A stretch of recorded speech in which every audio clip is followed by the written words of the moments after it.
I think for me, being based in the UAE, and I can certainly relate to you, Ms. Kama, and the lead up and the time it takes getting to a COP after it was hosted here last year is what comes next following, COP28 and some of the landmark agreements that were made about phasing out fossil fuel and how we're actually going to get there. And for us at Deloitte, really that, comes down to the financing challenge, which is something that seems to come up every year when we start to get to a COP, is how we are going to fund this transition, how we actually do that in a ethical manner and support, I think, various different jurisdictions. Last year, the big focus was on the Global South.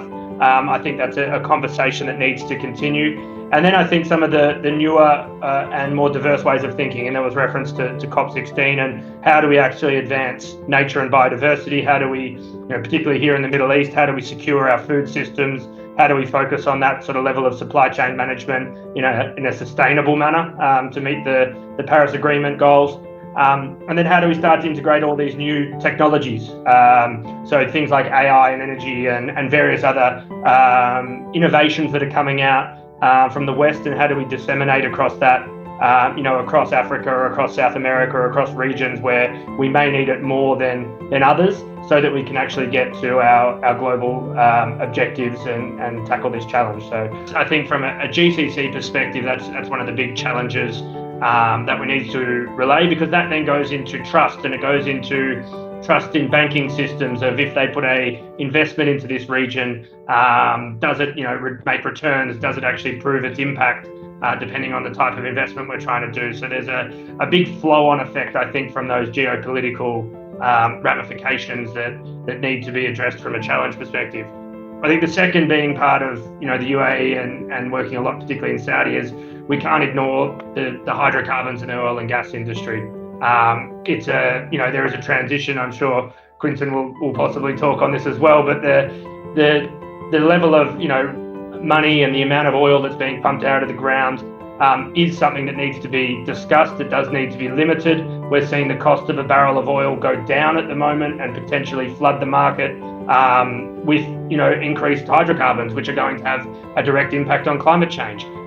So as soon as we can get that agreed across the nations, and not just agreed across the nations, but agreed across the world. At the end of the day, this is a supply and demand market to a degree, and we need to have other economies buying into this and accepting the fact that we need to reduce oil, and they need to find substitutes into their plastics or into their products that can actually make a tangible change and put pressure on these companies as well, so that they actually are forced to increase prices, are forced to reduce production, and have a substitute going forward. And I think then the last one for our region is balancing growth and sustainability. We're seeing big transitions in Saudi Arabia, in UAE, in Bahrain, in various different countries within the Middle East here, as they try to diversify the economy, and they are trying to get away from an oil-based economy. But with that comes other negative externalities that need to be considered. So how are we producing concrete in a sustainable manner? How is our workforce being impacted as we balance our growth?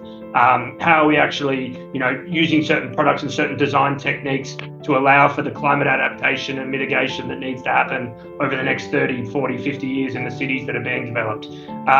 So for me, I think those are the three main things for the GCC in terms of challenges. But with that, I think also comes opportunity, an opportunity for discussion and problem solving.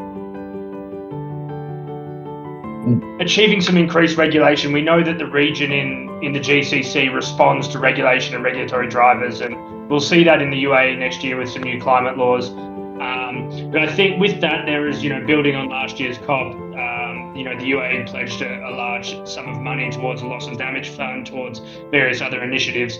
And so my optimism is that continues to grow. And I think the sovereign wealth funds and various others within the region have a recognition that there's not just the chance to do something good in the global south or to invest in other regions. There's actually a business opportunity for them as well.